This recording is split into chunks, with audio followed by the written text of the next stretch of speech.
Well, tough stretch. Won't get any easier as we head to Texas A&M. Playing them for the second time. We played them a couple weeks ago.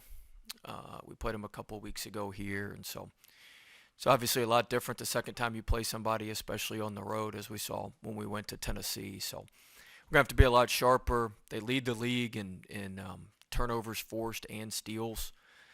So we're gonna have to be clean with the ball. That's obviously been a big issue for us all season, and in particular the last few games. So we need to clean that up if we're gonna give ourselves a shot on the road. Well, you kind of intimated the other night that it's part health issues, but it's also other things. Are you just not getting to them, or I mean, you've kind of alluded that in the past, but are you not getting through to them?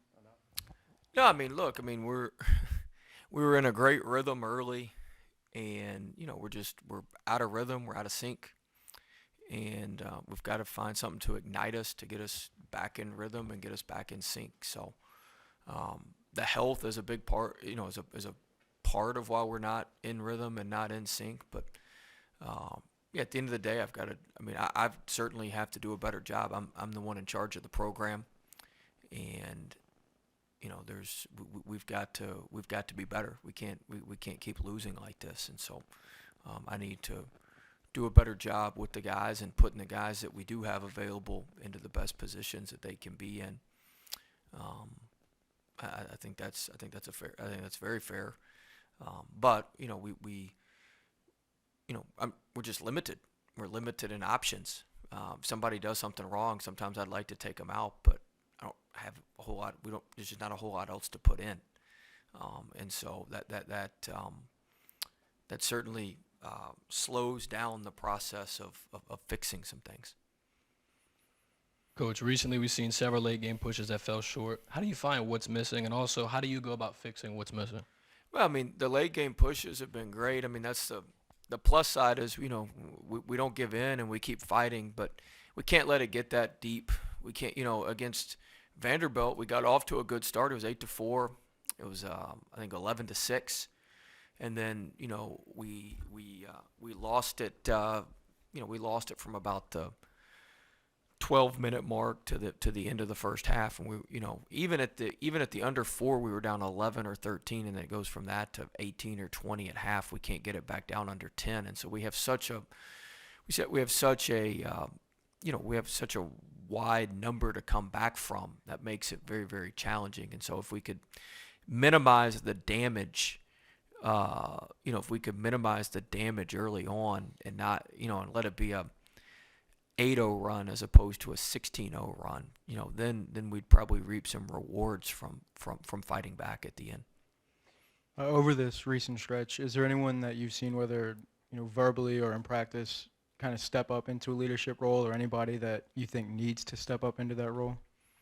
I mean, look, I don't want to keep that between the team. That's a good question, but we certainly, we certainly need leadership. Everything's good when things are coasting along fine, and so when things are rough, that's when you find out what you got, and you need guys to step up and verbalize some things. I think we have made some progress there the last couple days, but we certainly we need to connect on that and have some results for that progress.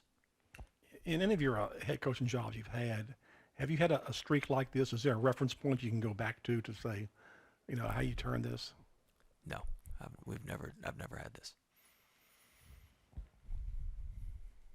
Going back to just you guys kind of getting in ruts in the game, just the fact that your team is able to pull themselves out of that, what does that say about them? I think that's a positive. I'm not trying to paint a rosy picture, but I do think that's a positive that we fight back, we call back, we don't just give up, we don't just give in and just lay down. But we can't put ourselves in those situations. You get no points for trying. Nobody cares about trying. You either win or you lose, and we've been doing a lot of losing.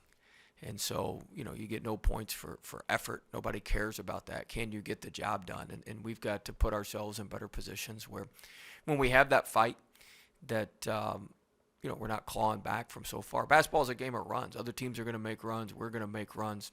We just we just become too discombobulated too quickly, and it leads to us taking quick shots on offense, which allows them to get runouts. It just we become too unglued, too fast, and it's something I haven't done.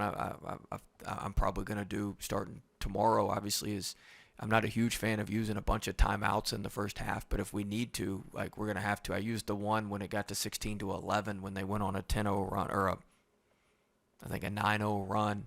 And then maybe I should have used another one when it got to 13. But I'm going to burn my timeouts probably a little bit quicker. My philosophy's always been you got to have them for the end of the game because you got to coach your team. That's when the coach can make the most differences down the stretch. But if we can't get to the end of the game to have a chance, there's no need to have the timeouts.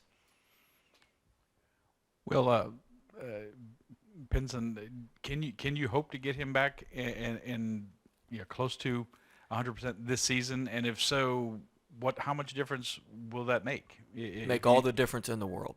It would. Yes. In what